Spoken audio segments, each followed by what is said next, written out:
The year is 1979, and in the video game world, Atari is king. In the early 1980s, video games had entered popular culture in a big way and were at an all-time high. The Atari 2600 helped usher in the modern era of video games.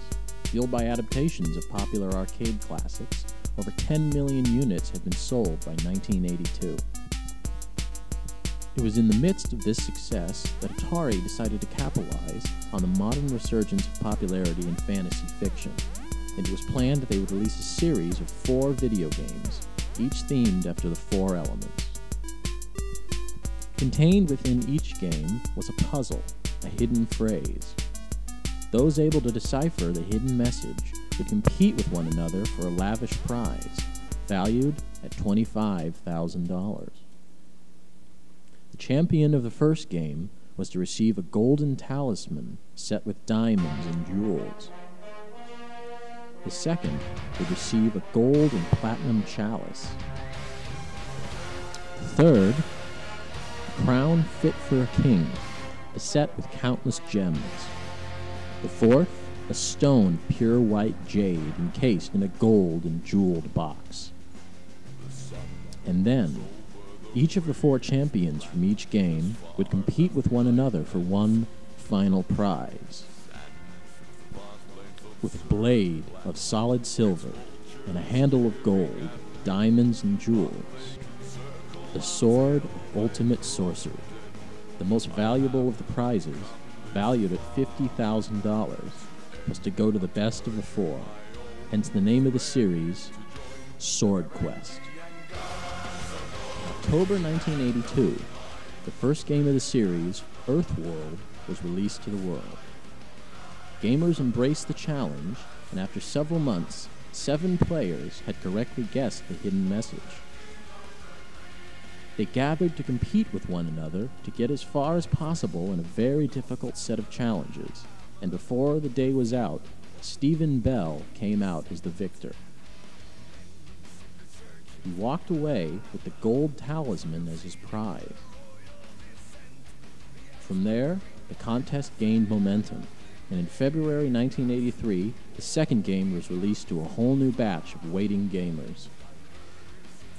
As before, those clever enough to solve its puzzles were gathered to compete for another lavish prize, the Platinum Chalice.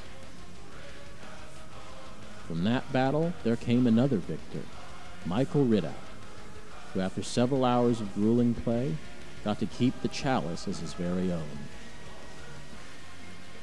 Spirits were high, and the world looked forward to the release of the next 2 games and the contests they held in store. The massive success in the video game market was not to last. Too many manufacturers had entered the market, and consumers were inundated with consoles and rushed, low-quality games. Public interest faded, as did profits. This crash hit Atari especially hard, and as they were about to release the 3rd game in the series, publicity of the contest ceased. Atari was hit particularly hard by the video game crash, leading them to have to bury truckloads of unpurchased video game cartridges and boxes deep in an El Paso landfill.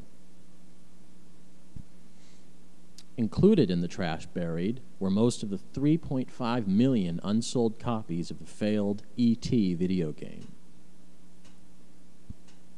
Atari buried with those video games their future, as they would never again fully recover from the crash. Today, video games are a billion-dollar industry again. Fantasy games have moved from the simplistic, early, blocky graphics to epic, photorealistic masterpieces. The Swordquest series is now a long-forgotten footnote of video game history. The talisman has since been melted down for scrap. The chalice is still in its owner's possession, but the whereabouts of the crown, the stone, and the biggest prize of all, the silver sword, are as yet completely unknown. Lost but not forgotten. The links to these and many other lost treasures are out there, hiding in plain sight, at garage sales, antique shops, and now the internet. These simple objects, pieces of history, out there in the world, somewhere, lying in wait for those with faith and an eye for adventure.